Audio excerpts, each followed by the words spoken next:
Hi everybody, today we got... Sorry, I'm talking to my external monitor because an external monitor doesn't have to be anything expensive. In fact, I'm using one of my old phones as an external monitor here.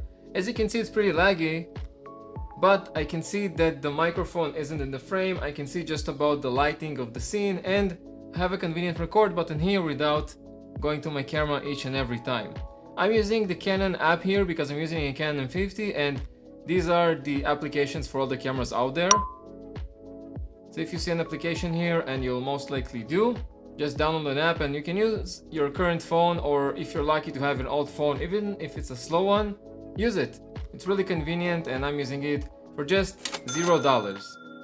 What's going on everybody? I'm Tim from the Elusive Frame, and today I'll be sharing a subject I'm super passionate about: budget filmmaking. Because you don't need a whole lot of money to make short films or films in general. You just need these 6 crucial items that I'm using each and every time. I'll be listing a few possibilities and a few options, so stay tuned and let's continue with this video to the number 2 most important item in my opinion: sound. If all you're doing is talking heads such as this one that only involves your voice, I would suggest going with a lav mic that starts around 20 bucks. In my opinion, a shotgun microphone is much more versatile and is the buy for anybody that wants to do anything with a talking head. So if you're someone like that, skip over the lav mic, get a shotgun microphone. I'm using the Movo VXR10, which is the first microphone I ever bought. I'm still using it to this day because so far it's a great microphone and it doesn't disappoint me sound-wise. It costs around 40 bucks.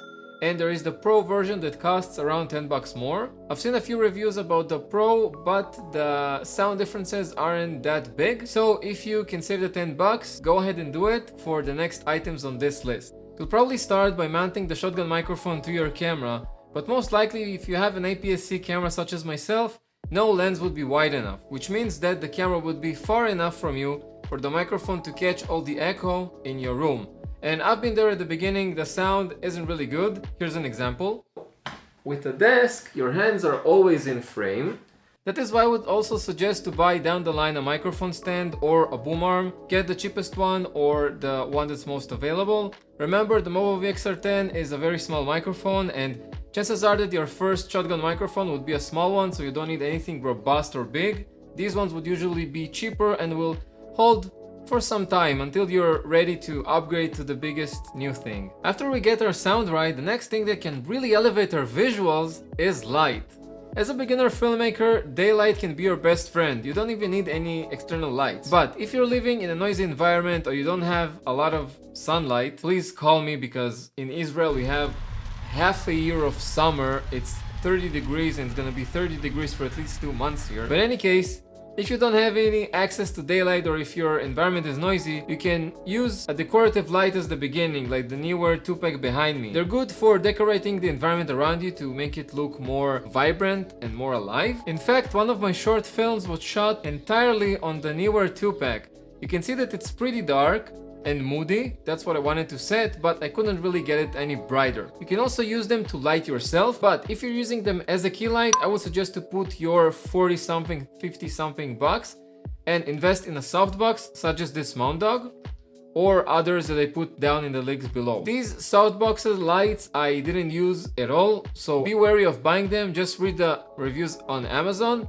But if you need a key light, this will be a really good investment to start with. And that brings us to the next thing that can bring really good luck that any filmmaker needs: a cat. Hold on. If you enjoyed the video so far, please press the like button, because here's a really cute cat, and by the way, his name is Puch and he doesn't really like the camera. But in any case, let's continue on to one of the most important things that nobody really talks about at the beginning: stabilization. Let me just put the cat down, he's really mad. Stabilization is super important when it comes to shooting handheld, and I'm not just talking about your internal image stabilization of your camera, be it digital or mechanical. I'm also not referring to gimbals or stabilizers. I'm talking about something much more simple. My Canon M50 is a very light camera, so shooting handheld is hard because it's very light, so any breeze or any movement can shake it. so we need to add a bit of weight to it. If your camera is also light and you're feeling the same way, you can add a cage. I have a review up here of a cage for the Canon M50, but any cage for any camera can do, and adding just a bit of weight, just adding that metal on your body, can cause your footage to be more stable, because the more weight you have, the more gravity you have on your camera and the less it shakes when you pan it around, for example. Another important thing that I just demonstrated here is to get a top handle. A top handle provides a natural contact point of your camera because it sits right above it. Just holding it by the top handle makes gravity push the camera down, and in turn you can use your hand, for example, right below the lens to make the footage much more stable. These two items may seem pricey at first, but they're a great investment for the long run and it can last you a whole lot. A cage additionally adds a lot of contact points and allows you to mount more things, so it sort of future-proofs your camera. I'm referring to the cage I have on top of my Canon M50, which costs around 50 bucks. Prices of course may vary depending on your camera.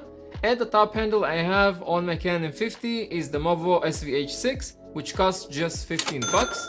But of course, if you're getting a cage, I would suggest to go for another handle, which I link down below, which I personally don't have yet. But basically, a handle that is dedicated for a cage will mount much better than the Movo SVH6, which relies on the cold shoe mount of your camera, which I wouldn't really trust when it comes to stabilizing. The next thing on our list will be a bit weird, but I found it tremendously helpful, and that's an external battery.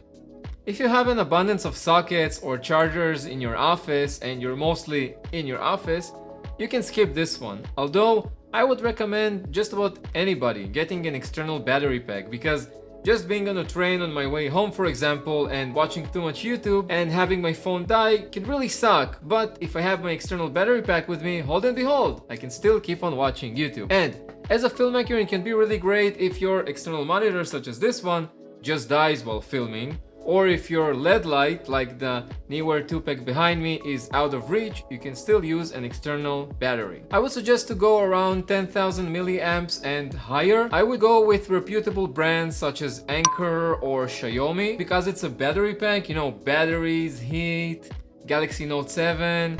I wouldn't go with any brand that I don't know otherwise, just to be on the safe side. And the last one, the last most important item, is something that you can use a lot in a talking head. This is an item I've used across most of my videos, and that's of course a tripod. At the beginning you can start using boxes or furniture to put your camera on and record yourself, but quite quickly it becomes a real hassle, because if you want your camera pointing down or pointing up, which are really basic angles, you start putting towels or blankets or just about anything so your camera will face down or up, and it starts putting your camera at risk of falling. And I've been there a few times, I've done it all, and in the end it's also a hassle, because we want as less friction as we want to shoot ourselves, because at the beginning it's not simple, so the less friction we have, the easier it gets. So getting a tripod is really easy. You just put it down, place it at the correct height that you need, place the camera on top of it, secure it, and that's it. Your camera is safe. You can put your camera at different angles, and you don't really need to get crazy at your first tripod, because most likely you don't have the most advanced camera, so it won't be really heavy. It won't really require a robust or a heavyweight tripod. I link down below the Neewer 42 bucks tripod, which is also more suited for video. It's the cheapest one I found.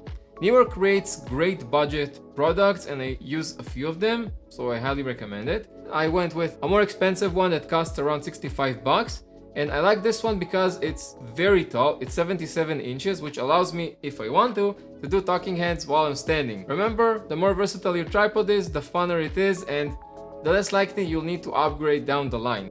And these are my top 6 items as a beginner filmmaker. What do you think? Do you think I should have added or removed an item? Do you have another item in mind? Write down in the comments below. Let's chat.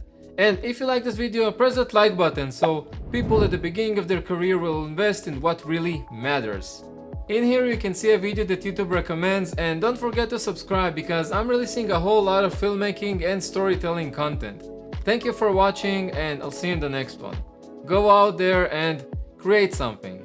Good luck.